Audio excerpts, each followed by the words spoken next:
Cordial saludo, mi nombre es Camilo Andrés Polo, estudiante de licenciatura en Filosofía de la Universidad Nacional Abierta y a Distancia. A continuación expondré en el marco de la unidad 1 de la materia Filosofía Medieval un caso problemático de la realidad actual en el que se involucre el problema de Dios. Arriving at his farmhouse, he saw his father's lifeless body pinned to the front door by two arrows. He could feel his anger rising from... Con las corrientes contemporáneas de la posmodernidad que defienden el relativismo y la noción adoptada de que no existen verdades absolutas, aparecen pensadores como Nietzsche que afirman que no existen hechos, solo interpretaciones, dando a entender que no hay motivo para creer en un ser superior que obre como legislador del universo. Al respecto, surgen interrogantes que nos hacen replantearnos esta cuestión. ¿Puedes tú ser bueno sin Dios? Veamos. Absolutamente asombroso.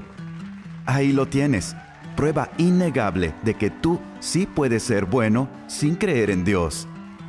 Pero espera, la pregunta no es, ¿puedes tú ser bueno sin creer en Dios? La pregunta es, ¿puedes tú ser bueno sin Dios? Sumado a la premisa moderna que sostiene Ian Hacking en 1999, afirmando que no hay verdades absolutas y que todo hace parte de una construcción social, no hay cabida para instituciones que defiendan desde la tradición histórica verdades irrefutables y que se presenten como entes reguladores del universo y todo lo que en él existe, es decir, Dios mismo siendo el pilar inamovible de la verdad que sostiene y defiende el mundo, aún desde la escolástica hasta nuestros días.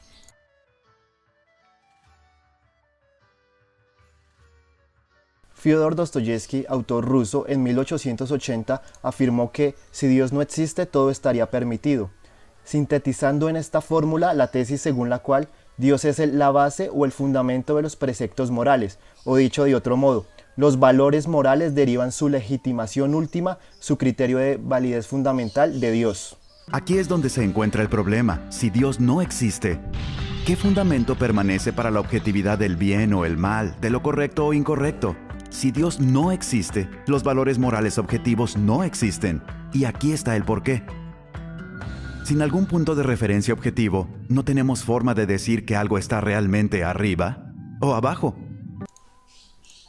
La contracara de esta afirmación es obvia. Si Dios no existe o si ha muerto, como proclamó Nietzsche en 1882, entonces la moral se queda sin fundamento. Los juicios sobre lo que es bueno o malo, correcto o incorrecto ya no tienen razón de ser, explicación o causa. Y en este sentido sobreviene un nihilismo moral. El todo vale, o dicho en palabras del propio Dostoyevsky, todo está permitido. La célebre frase del novelista ruso se ha convertido en un lugar común para expresar el problema de la vinculación de Dios con la ética. Pero ¿qué dirán los principales representantes de la patrística, Agustín de Hipona, y la escolástica Tomás de Aquino al respecto?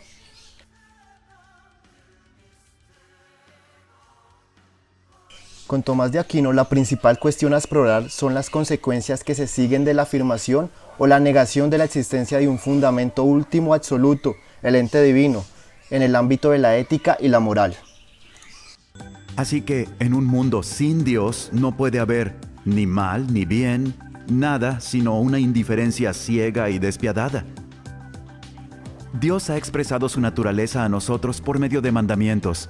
Esos mandamientos proporcionan la base para los deberes morales. Por ejemplo, el atributo esencial de Dios del amor es expresado en su mandamiento «Ama a tu prójimo como a ti mismo». Ese mandamiento proporciona un fundamento sobre el cual podemos afirmar la bondad objetiva de la generosidad, la abnegación y la equidad. Y asimismo podemos condenar la maldad objetiva de la avaricia, el abuso, la discriminación y la opresión. Pues bien, la discusión en torno a la pregunta por Dios en Tomás de Aquino adquiere un tono metafísico. Por medio de su cristianización de Aristóteles y más propiamente del análisis de los principios aristotélicos incluidos en la metafísica, fijando el objetivo de la primera filosofía como la ciencia sobre los primeros principios y causas de todo lo existente, el análisis de Dios como el motor inmóvil, aquel que sin ser creado crea, planteándose así la siguiente pregunta: ¿cómo podemos llegar a establecer qué es lo bueno y qué es lo malo en sí mismo, considerando en sentido universal y necesario, sin recurrir a un fundamento trascendente? Para Tomás de Aquino, ese fundamento trascendente no solo existe, sino que se torna absolutamente necesario y no es otro sino Dios mismo, definido como, y siguiendo sus raíces aristotélicas, el sumo bien, el fin último hacia el cual tienden todas las acciones humanas. Por lo tanto, y dado que el alma del hombre es inmortal, el fin último de las acciones del hombre trasciende la vida terrestre y se dirige hacia la contemplación de la primera causa y principio del ser, que para Santo Tomás no es otro sino Dios. Y Dios se presentará en este sentido como el único y suficiente principio unificante de la moral en el mundo. Todo esto lo sintetiza Santo Tomás con su célebre fórmula: la ley moral natural es la participación en la ley eterna, es decir, la razón ordenadora de Dios, propia del ser racional. Si Dios no existe, entonces deberíamos considerar el comportamiento humano de la misma manera. Ninguna acción debería ser considerada moralmente correcta o incorrecta, pero el problema es que el bien y el mal, lo correcto e incorrecto sí existen, así como nuestra experiencia sensorial nos convence de que el mundo físico es objetivamente real. ¡Ay! Nuestra experiencia moral nos convence de que los valores morales son objetivamente reales. Cada vez que tú dices, oye, eso no es justo, eso está mal, eso es una injusticia, estás afirmando tu creencia en la existencia de la moralidad objetiva.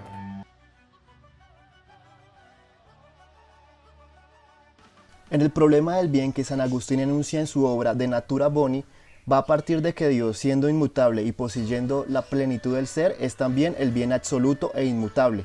Por consiguiente, cuando San Agustín toma el tema del bien, lo hace en esta perspectiva: el sumo bien al cual no hay nada superior es Dios, enunciando de este modo a Dios como el modelo supremo o máximo estándar para la moral objetiva.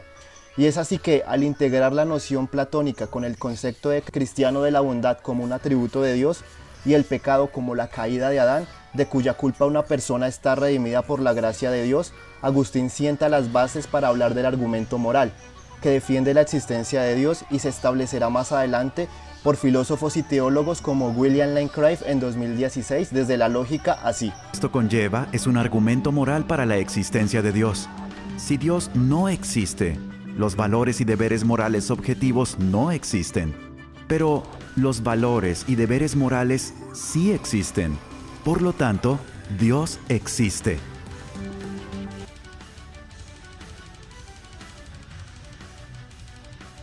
El ateísmo no proporciona un fundamento para la realidad moral que cada uno de nosotros experimentamos todos los días.